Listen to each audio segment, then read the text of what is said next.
नालायक, सुबह के 8 बजने को है, तुझे एग्जाम नहीं देना क्या? थोड़ी देर और सोने दीजिए ना पापा। तू उठता या फिर मैं तेरे ऊपर पानी फेंकू? रोज गधों की तरह सोता रहता है, पेपर की कोई टेंशन ही नहीं है। और एक हमारा समय था जब हम पेपर में फेल होने के डर से रात भर पढ़ा करते थे, सो ही नहीं पाते थे। तो क्या अब आप उसका बदला मुझसे लेंगे? मैं 15 मिनट बाद उठ जाऊंगा, आप प्लीज जाइए, मुझे डिस्टर्ब मत कीजिए। इतना कहकर रौनक रजाई ढक कर फिर से सो जाता है। तू ऐसा नहीं मानेगा, रुक, मैं अभी पानी लेकर आता हूँ। बस फिर क्या था, इतना कहकर वो भागते हुए बाथरूम में जाते हैं और पानी की एक बड़ी सी बाल्टी लाकर रौनक के ऊपर फेंक देते हैं। पानी पड़ते ही रौनक झट से उठ जाता है। ये आपने क्या किया पापा? अब तू उठेगा नहीं तो यही करना पड़ेगा ना। वैसे थैंक्स डैड, आपके कारण ना अब मुझे नहाने की भी जरूरत नहीं पड़ेगी। चलिए अब आप माँ से बोलकर मेरे कपड़े निकलवा दीजिए, तब तक मैं ब्रश कर लेता हूँ। वैसे कल ना आप एक काम और करना, नहलाने के साथ साथ मुझे ब्रश भी करवा देना। ये ब्रश करने में ना मुझे बहुत आलस आता है। रौनक की बातों से अरविंद का मुंह खुला का खुला रह जाता है। वो अपनी पत्नी कमला के पास जाता है और रौनक की हरकतों के बारे में बताता है, जिसे सुन उसकी पत्नी हंसने लगती है। तुम अपने बेटे को समझाने के बजाय हंस रही हो। रौनक बच्चा है, धीरे धीरे सुधर जाएगा, आप क्यों उसके पीछे पड़े रहते हो? अभी नहीं सुधरेगा तो कब सुधरेगा? 10वीं क्लास में है रौनक, वो अब कोई बच्चा नहीं रहा। अरविंद की इतना बोलते ही वहां रौनक भी आ जाता है। क्या डैड, मैंने आपको एक काम दिया था, वो भी नहीं हुआ आपसे। अरे क्या हुआ बेटा? माँ, मैंने डैड से बोला था कि वो आपको बोलकर मेरे स्कूल की यूनिफॉर्म निकाल दे, लेकिन मेरे पीछे पड़ने के अलावा इनसे एक काम ढंग से नहीं होता। देख रही हो कमला, देख रही हो अपने लाडले को? अरे आप चुप रहिए जी। चलो बेटा, मैं तुम्हें कपड़े निकाल कर दे देती हूँ बस। ऐसे ही साल पर साल बीतते जाते हैं, लेकिन रौनक के रवैये में कोई बदलाव नहीं आता। वो पहले से भी ज्यादा आलसी और पूरी तरह अपने माता पिता पर निर्भर हो जाता है। 2 साल बाद पता नहीं कहाँ गायब रहता है पूरे दिन, अब तक तो आ जाना चाहिए था। अरे आप इतनी फिक्र क्यों कर रहे हो उसकी? दोस्तों के साथ खेल रहा होगा, आ जाएगा अभी। ये कोई टाइम है खेलने का? 10 बजने वाले हैं, इतनी रात में कौन खेलता है? कमला कुछ कहती उससे पहले ही रौनक वहां आ जाता है। मम्मी, जल्दी से खाना लगा दो, बहुत भूख लग रही है। तुम्हें तब तक खाना नहीं मिलेगा जब तक तुम बता नहीं देते कि इतनी रात गए कहां से आ रहे हो। ओ प्लीज डैड, अब आप एसी पे प्रद्युमन बनकर मेरे सर पर बंदूक लेकर मत बैठ जाना। अपनी फालतू की बकवास बंद कर और बता कहां से आ रहा है। माँ, अब समझाइए ना डैड को। बता देना बेटा, इनको भी तसल्ली हो जाएगी। आप बोल रही हैं तो बता देता हूं, मैं दोस्तों के साथ मूवी देखने गया था, इसलिए देर हो गई। तो इन सब चीजों में मेरे पैसे उड़ाता है। कभी 1 रुपया कमाने के बारे में सोचा है तूने? जब देखो हवा की तरह पैसे उड़ाता रहता है। माँ, अब आप इन्हें चुप करा दीजिए, वरना ना मुझे गुस्सा आ जाएगा। अच्छा, क्या कर लेगा? बता ना, क्या कर लेगा तू? वैसे बात तो ठीक ही है, मैं कर ही क्या सकता हूं? पैसे तो फिर भी मैं आपसे ही मांगूंगा ना। चलिए अब ये सब बात छोड़िए और मम्मी, मेरे लिए खाना लगा दीजिए। अभी लगा देती हूँ बेटा। मैं बता रहा हूँ कमला, एक दिन ये ऐसे ही बिगड़ जाएगा। उफो, आप क्यों इतना पीछे पड़े रहते हो मेरे बच्चे के?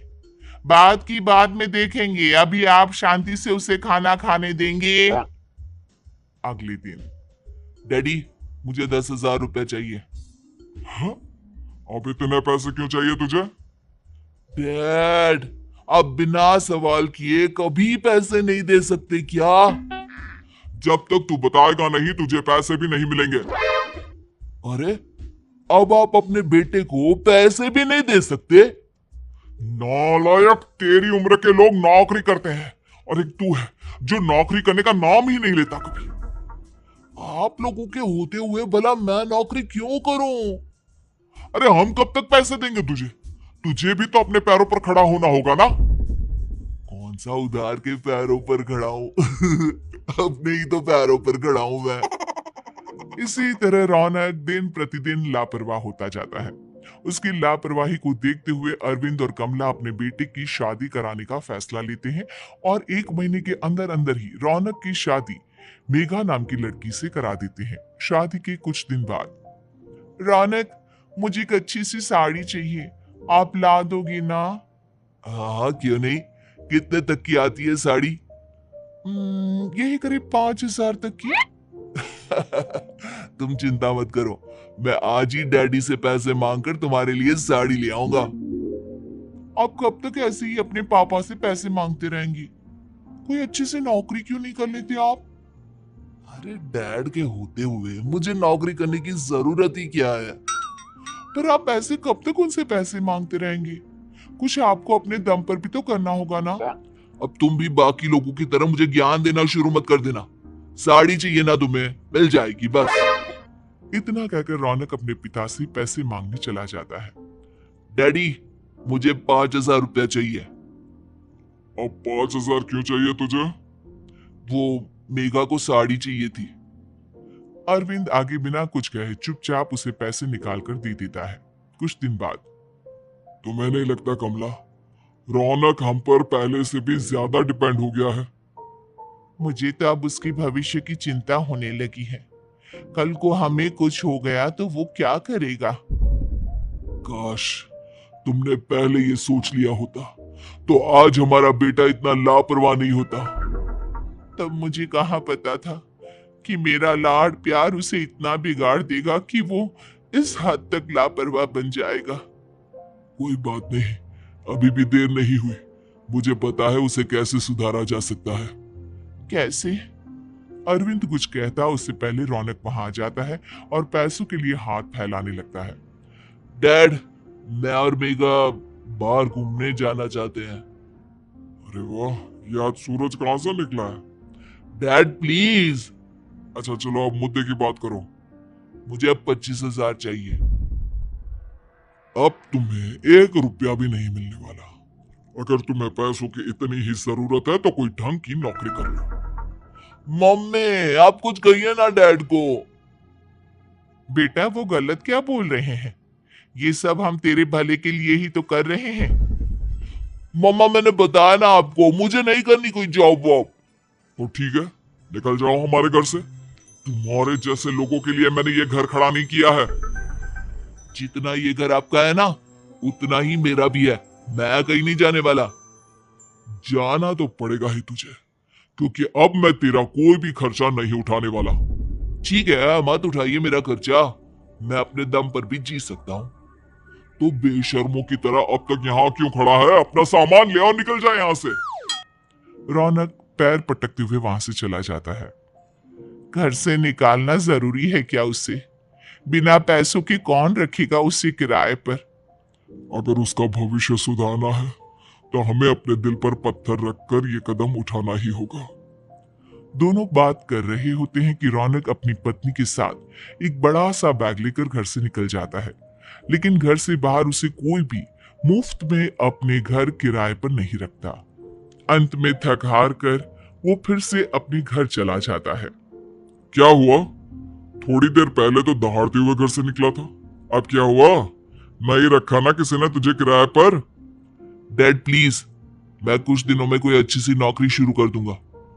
आप तब तक तो हमें रख लीजिए प्लीज। सुबह से रात हो चुकी है लेकिन कोई हमें रखने को राजी नहीं है।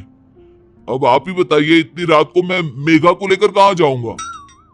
ठीक है, बहू की वजह से मैं तुझे घर पर रख रहा हूँ, लेकिन तू इस घर में एक बेटे की नहीं बल्कि एक किराएदार की हैसियत से रहेगा। 3 महीने है तेरे पास। इन 3 महीनों के अंदर अंदर मुझे तेरी पहली तनख्वाह हाथ में चाहिए, समझ गया? पक्का डैड, इन 3 महीनों के अंदर अंदर तो कोई बढ़िया सी नौकरी ढूंढ ही लूंगा मैं। ऐसे ही धीरे धीरे समय बीतने लगता है और अरविंद के दिए 3 महीनों में से 2 महीने बीत चुके होते हैं। पापा जी ने हमें 3 महीने दिए थे, जिसमें से 2 महीने तो बीत चुके हैं। अब ये आखिरी महीना बचा है। अरे तुम चिंता मत करो, आज मेरा ना 2 जगह इंटरव्यू है, दोनों में से कहीं ना कहीं तो जॉब लगी जाएगी। अच्छा, all the best. Raunak interview के लिए निकल जाता है, जिसके बाद शाम में रौनक घर आता है। कैसा गया इंटरव्यू? आपकी नौकरी लगी या नहीं? अरे पहले सांस तो ले लेने दो अच्छे से। बताइए ना, मुझसे तो जरा भी इंतजार नहीं हो रहा है। वो दरअसल बात यह है कि मेरी नौकरी तो लग चुकी है, लेकिन पैसे बहुत कम है। कितने पैसे हैं? 15,000। इतने में अरविंद और कमला मिठाई का डिब्बा लेकर आ जाते हैं। बधाई हो बेटा। हम जानते थे तेरी जॉब जरूर लगेगी। लेकिन मेरी सैलरी बहुत कम है मम्मा। कम है तो क्या हुआ, धीरे धीरे बढ़ जाएगी।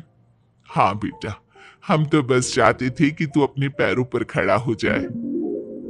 मतलब अब आप मुझे घर से नहीं निकालेंगे?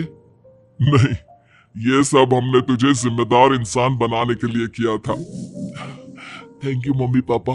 अगर आप दोनों ऐसा नहीं करते तो मुझे कभी अपनी जिम्मेदारियों का एहसास तक नहीं होता। आज आपने मुझे सिखा दिया कि इंसान का अपने पैरों पर खड़ा होना भी जरूरी होता है। इतना कहकर रौनक झट से अपने माता पिता के गले लग जाता है और अपनी कमाई की पहली तनख्वाह वो अपने माता पिता के हाथ में सौंपता है। इस तरह रौनक एक गैर जिम्मेदार व्यक्ति से एक जिम्मेदार व्यक्ति बन जाता है।